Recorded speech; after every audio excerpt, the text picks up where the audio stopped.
वो कठिन कठिन सी मंजिल, ये मेरी शिकस्त थी। वो कठिन कठिन सी मंजिल, ये मेरी शिकस्त थी। मैं तो थक के बैठ जाता, तेरी याद आए। मैं तो थक के बैठ जाता, तेरी याद काम आए। वो कठिन कठिन सी मंजिल, ये मेरी शिकस्त पाए। वो कठिन कठिन सी मंजिल, मैं चिराग अंधेरा हूँ, तू चिराग राह मंजिल। मैं चिराग तेरा, तू चिराग मंजिल। मेरा काम भटक जाना, तेरा काम रहनुमाई। मेरा काम जाना, तेरा काम रहनुमाई। वो कठिन कठिन सी मंजिल, ये मेरी शिकस्त पाए। मैं तो थक के बैठ जाता, तेरी याद काम आए। वो कठिन कठिन सी मंजिल, मुझे इंतजार तेरा, मेरी मुंतजर कज़ा है। मुझे इंतजार तेरा, मेरी मुंतजर कज़ा है। वहीं आ गए मदद को, जहाना डगमगाए। वहीं आ गए मदद को, जहाना डगमगाए। वो कठिन कठिन सी मंजिल, ये मेरी शिकस्त पाए। मैं तो थक के बैठ जाता, तेरी याद काम थी। वो कठिन कठिन सी मंजिल, वो करीम बख्श दे साथ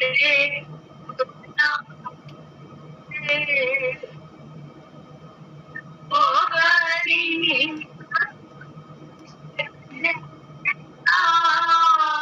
साथ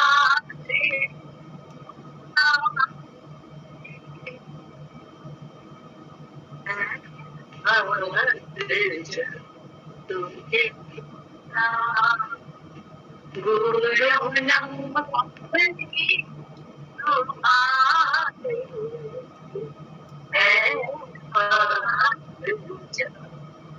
तेरा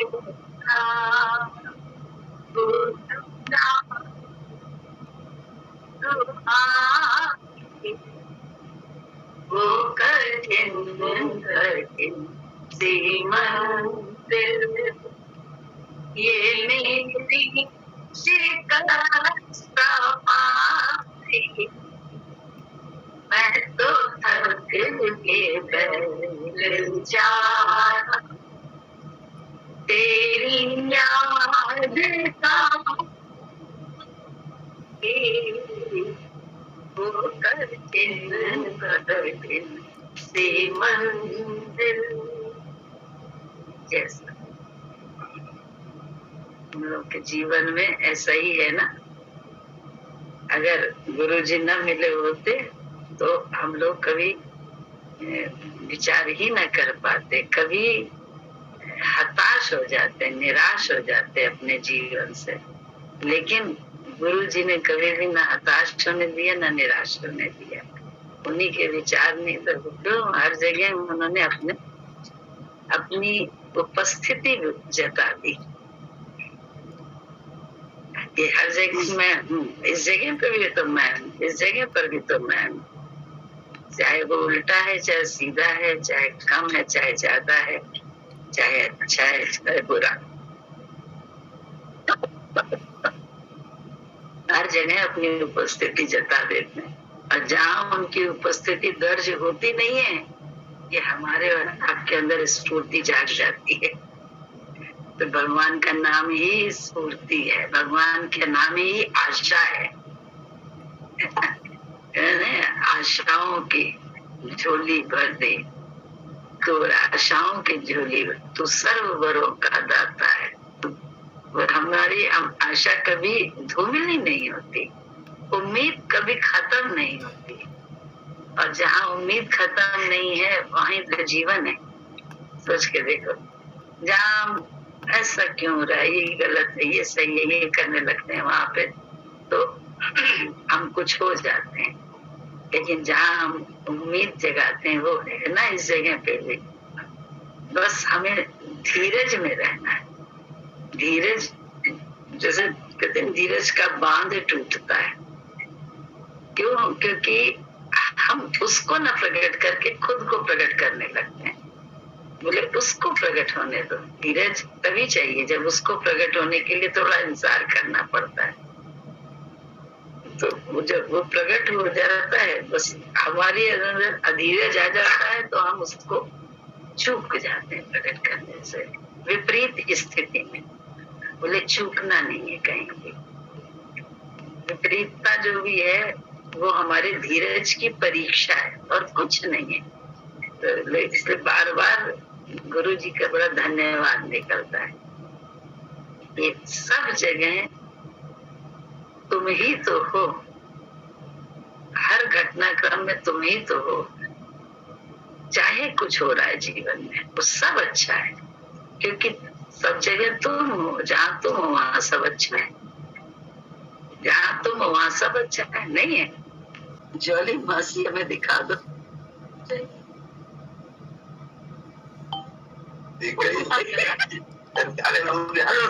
अरे राम कितने प्यारे ढंग से उसने करी है, प्रणाम किया तुम्हें बहुत अच्छे तरीके से।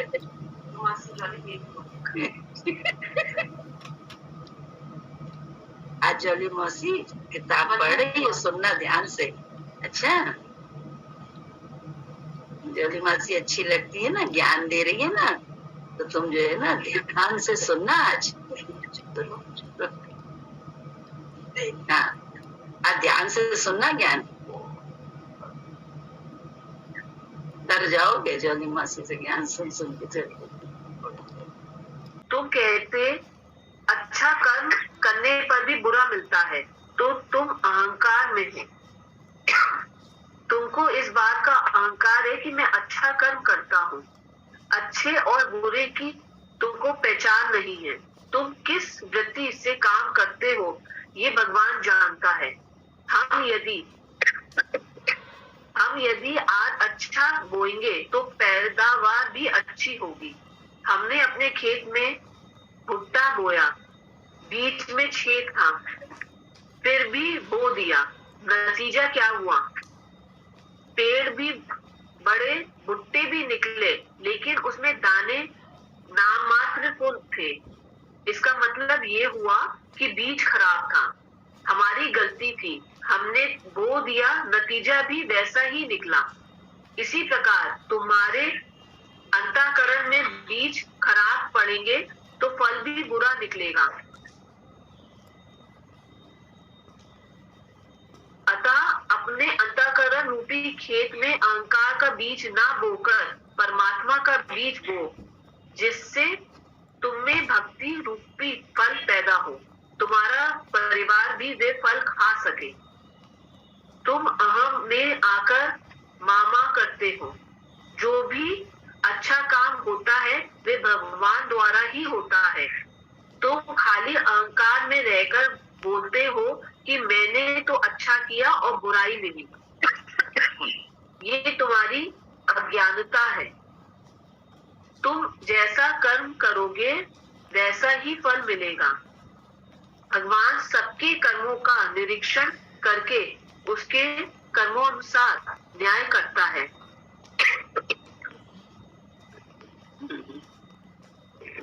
कहा भी है, कोई कोठी बंगलों का मालिक और चढ़े वे कारों में, कोई बेचारा पैसा पैसा मांगर फिरे बाजारों में। अच्छा कर्म करते भी कहाँ हो तुम लोग?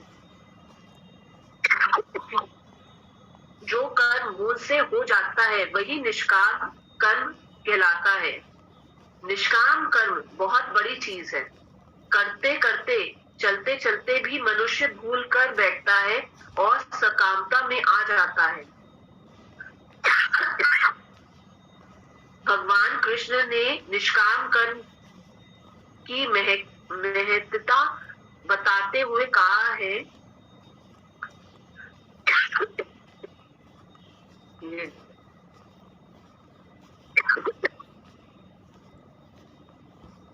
वैसे तो मैं सभी यज्ञों में पूजित होता हूँ, परंतु निष्काम कर्म में यज्ञ से मैं अत्यधिक प्रसन्न होता हूँ।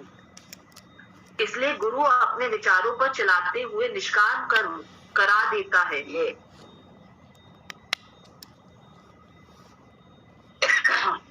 बड़ी बहुत छोटी छोटी बातें होती है। अपनी मर्जी से देखो कितना दे देते हैं हम लोग, क्योंकि मेरा मर्जी है ना। और गुरु कह दे तो दिमाग चलने लगता है, नहीं है? तो ये जो आदत, तभी तो अहंकार नहीं होता है। ये आदत तो गुरु जी ने डाली। अगर गुरु जी अपने विचार पे चला के ना कहें तो हम लोग से कुछ हो ही नहीं सकता, कभी हो ही नहीं सकता निष्काम। तो और जो गुरु जी कहते हैं कि मन की को देखना सीख जाओ, तुम वो नहीं। तो कहते नहीं, आप जिस तत्व से बने हो उसके गुण अवगुण आपको पता चल जाते हैं। उसमें कहते नहीं, लोहा है उसमें क्या क्या गुण है, सोना है उसमें क्या क्या है, तो बोले वो सब चीज आपको पता चल जाती है। जैसे ये बनी है दीवार, तो इसमें किस चीज से बनी है, इसमें ईटा भी लगा, इसमें सब लगा है, चूना मिट्टी सब लगी, सीमेंट लगी। ऐसे ही जो है ना, आप शरीर को जानने वाले हो जाते हो कि शरीर का निर्माण किन किन तत्वों से हुआ है, तो आपको मालूम हो जाता है। तो आप शरीर के ये प्रकृति है, हमारी तुम्हारी प्रकृति नहीं है। शरीर की प्रकृति है कि हमारे तुम्हारे अंदर मैं मेरा होगा, हमारे अंदर क्रोध होगा, उसके कारण हमारे अंदर उसके कारण लोभ होगा, हमारे अंदर उसके कारण अहंकार भी है। अहंकार तो है, अहंकार तो जाएगा नहीं, तो अहंकार जीव भाव ईश्वर अंशु ये भी है। तो अहंकार का स्थान रहता है। और जो तत्व है, उस जिस तत्व से निर्मित है जो चीज, उसके विषय में पता चलता है। खाना बना तो मालूम होता है इसमें ये इंग्रेडिएंट पड़े हैं, पता होता है ना। तो उसी के हिसाब से तुम बनाते हो कि नहीं। उस शेफ ने बोला है, उसके जरा सा भी इधर उधर हम करते हैं तो कैसे तुम्हें तकलीफ होती है, ये इधर उधर क्यों कर रही है, अपनी अपना अनुभव अगर जरा सा लगाएंगे तो उसमें भी तो तकलीफ होती है कि ये क्यों कर रही है, ये तो नहीं करना चाहिए, ऐसे ही बनाना जैसा उसमें बोल रहा है शेफ, जो भी जिसका भी हम देख रहे हैं, चाहे संजीव कपूर का चाहे किसी का भी, तो बोले वो उसके हिसाब से ही हर चीज उतनी ही मात्रा में, उतनी इधर से उधर इतनी सी भी ना हो, कितना सोचता है बुद्धि। सेम यही तो ज्ञान में भी है कि जब हम लोग जानते ही नहीं है अभी ज्ञान कि मैं आत्मा हूँ, तो गुरु के विचार से ही तो हमको तुमको उसको समझना पड़ेगा कि उसमें जितने इंग्रेडिएंट डाले जाएंगे वो सब उसके विचार से, यानी शरीर को बुद्धि में अब जो भी डालना है वो गुरु का विचार डालना है, बुद्धि में अपनी सोच का विचार नहीं डालना। ये है आग, यहाँ बुद्धि जहाँ से कढ़ाई है जो भून के बनाया जाएगा खाना, तो वो बोले इसी जगह पे तो बनाना है, तो इसी जगह पे क्या करना है, उसके विचार से इंग्रेडिएंट डालो, विचार उसके डालो, अपने नहीं। सही गलत विचारों का यहाँ पे कोई प्रश्न नहीं है कि विचार तो सब सही है। कोई भी लगा है अगर भजन में आया है, यहाँ बैठा है, सुन रहा है, तो उस नेचुरल सी बात है, उसका चित्त है भजन में, तभी तो बैठा हुआ यहाँ, प्रीत है उसकी गुरु से, तभी तो बैठा है।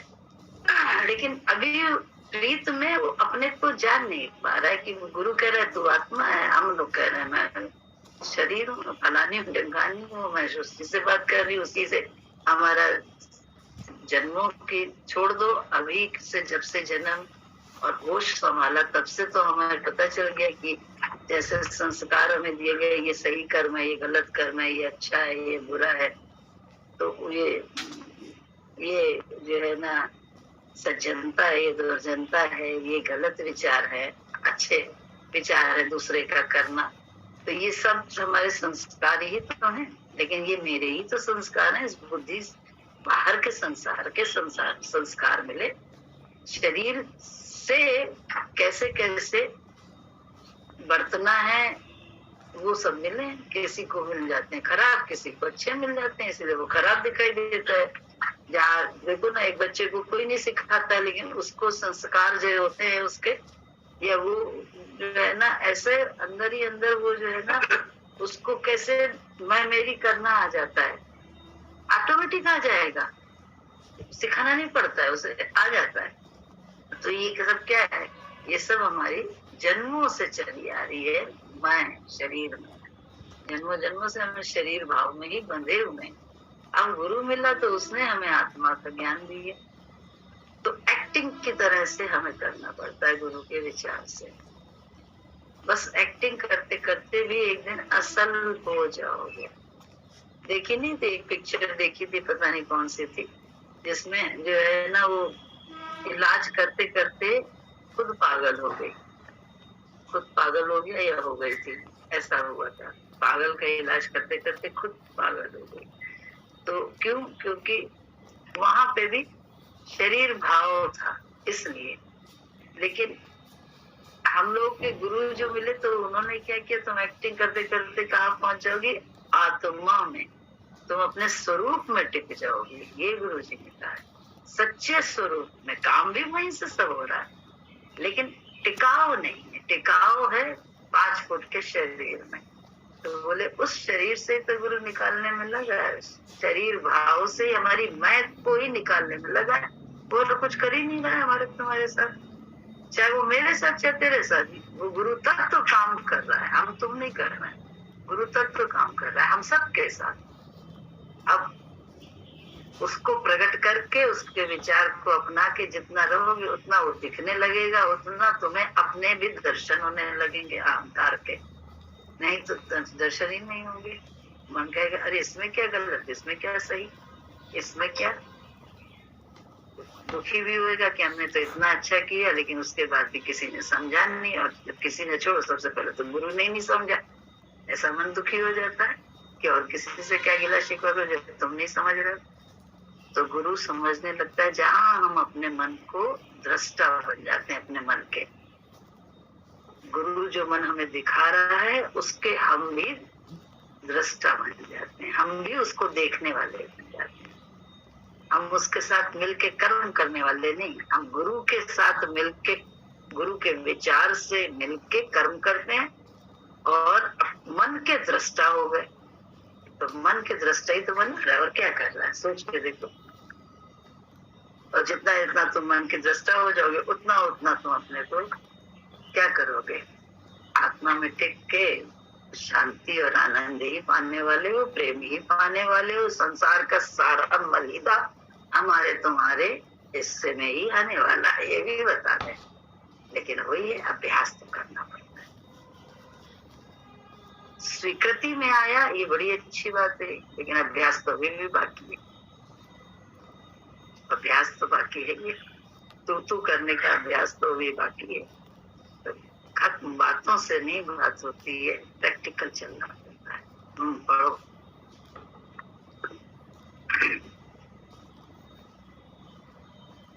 इसलिए गुरु अपने विचारों पर चलाते हुए निष्काम करा लेता है।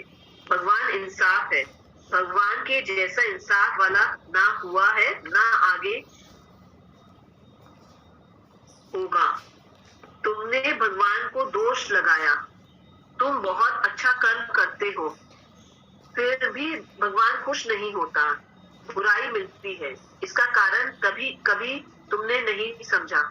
अच्छा करके बुराई मिलने का कारण है तुमने सही काम नहीं किया, तुमने अहंकार में किया, तुमने अहंकार में किया। अरे तुमको भगवान को श्रेष्ठ मानना ही पड़ेगा।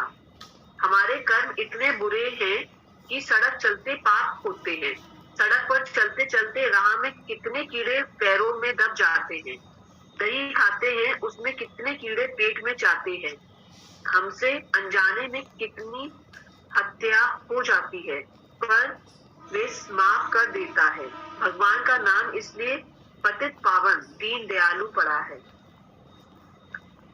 तुम्हारी वृत्ति भगवान में होनी चाहिए। यदि तुम्हारी वृत्ति कहीं दूसरे नाम रूप में होगी तो हम तुमको पसंद नहीं करेंगे। अरे तुम्हारी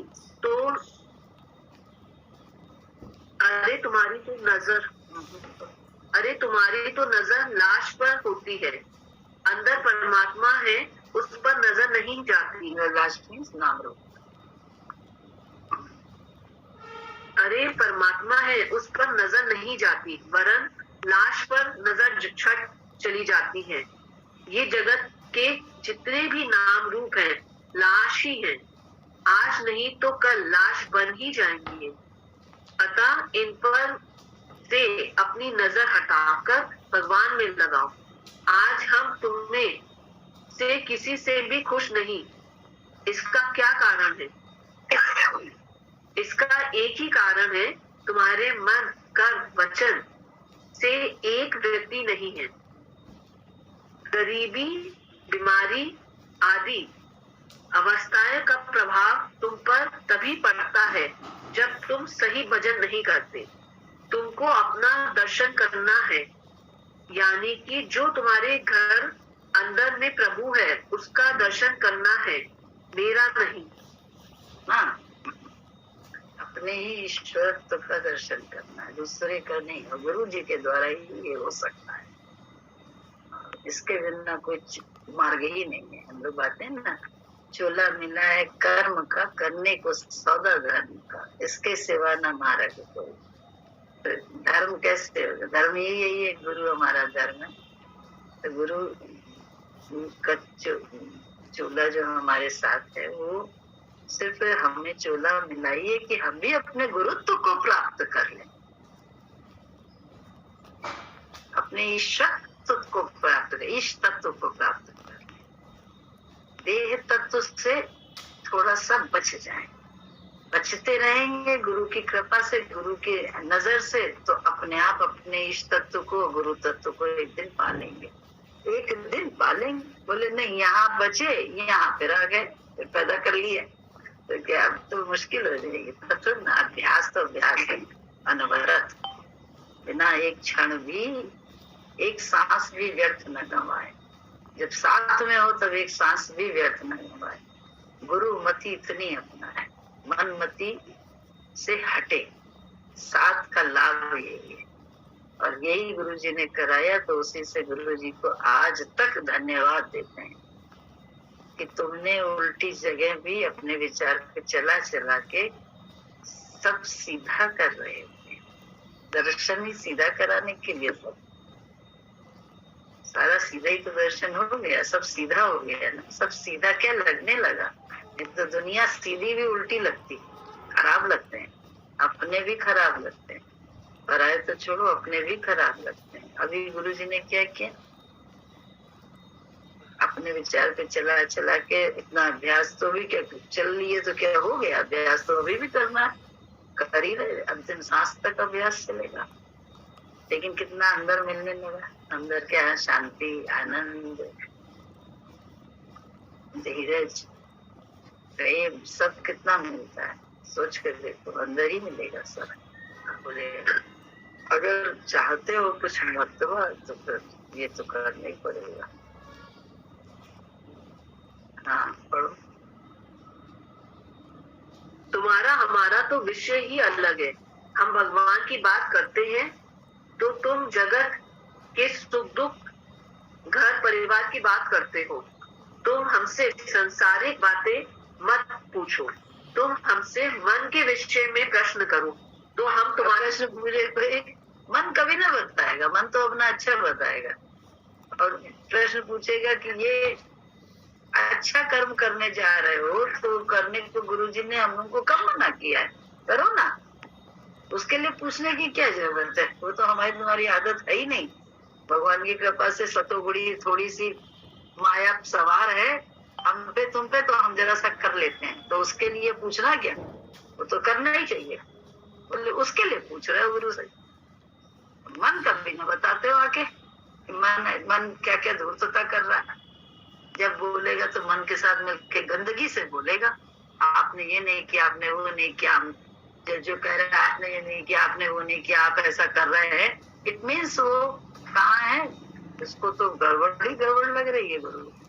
अब वो पूरा अहंकार में है, बुद्धि से ही सोचने में लगा है, तो बुद्धि से ही तो हटना है। मन का दर्शन करो ना, दर्शन करो और उससे बचो। मन जान गए हो तो मन का दर्शन, मन बताने लगते हो तो मन के साथ और मिलने लगते हो, वो तो जानता है। सिर्फ मान लो जिस समय तुम्हें दिख भी नहीं रहा है, वो रोग बता रहा है नब्ज देख के, ऐसे हम लोग की हालत चलत देख के वो हमारा रोग बताता है, तो हम रोग में उससे जो है कंफर्मेशन, इन्वेस्टिगेशन चाहते हैं कि सारा इन्वेस्टिगेट करो तब हम बताएंगे। एक बुद्धि से चाहते हैं, जैसे डॉक्टर के पास गए तो, लेकिन कम से कम फिर भी मान लेते हैं। यहाँ तो मानने का मतलब ही नहीं है, बुद्धि चलाते हैं तो बुद्धि से जितना भी जितना है, जितना भी क्या छोड़ भी नहीं पाते, मान भी नहीं पाते, फायदा क्या।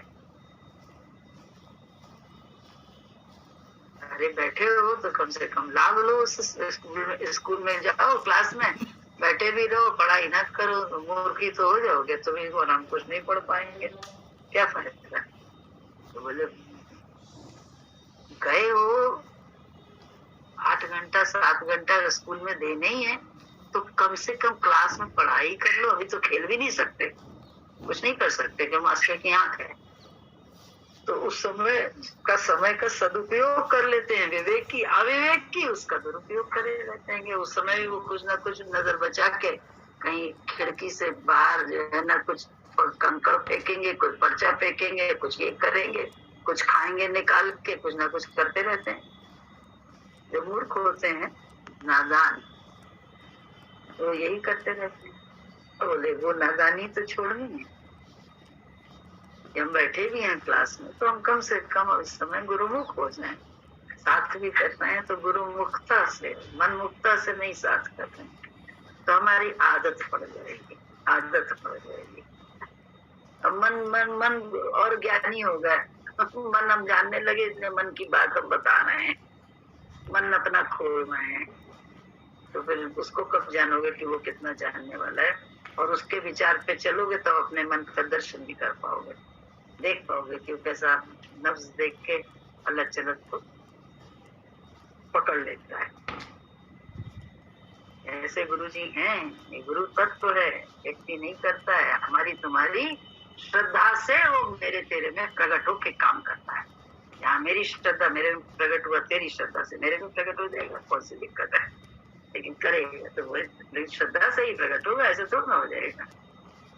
श्रद्धा भी है लेकिन प्रकट करने के लिए हमारे पास वो शक्ति नहीं, ताकत ही नहीं, क्योंकि हम मनमति ही अपनाए रहे। पढ़ो पढ़ो सो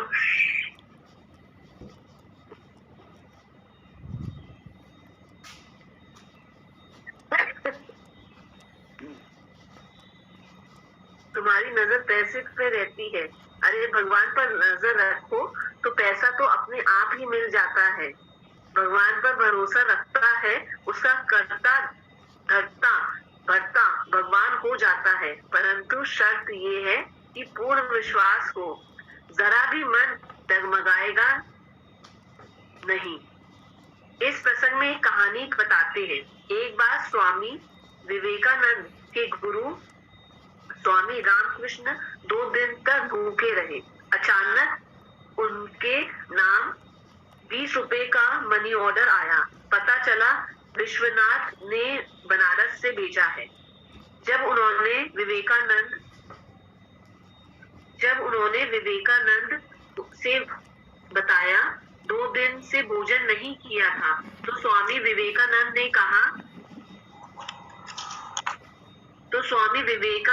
कहा हमको क्यों नहीं बताया?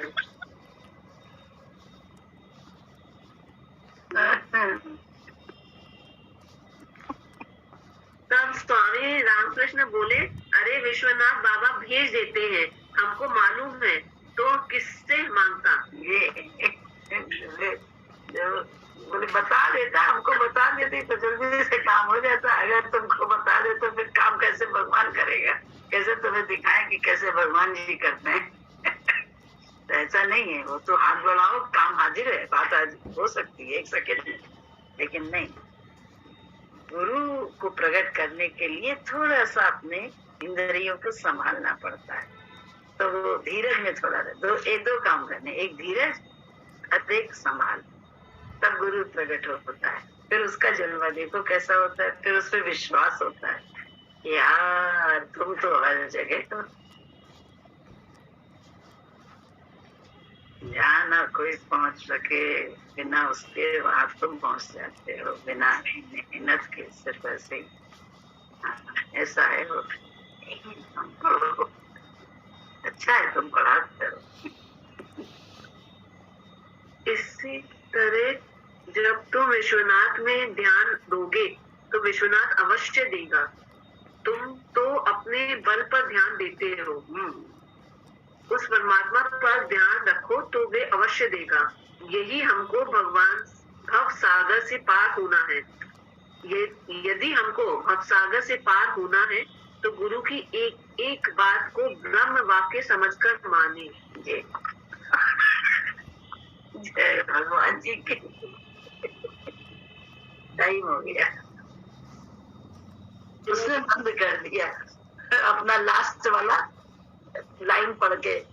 यदि हमको भवसागर से पार करना है तो गुरु की एक एक बात ब्रह्म वाक्य करके माने। समझ गए?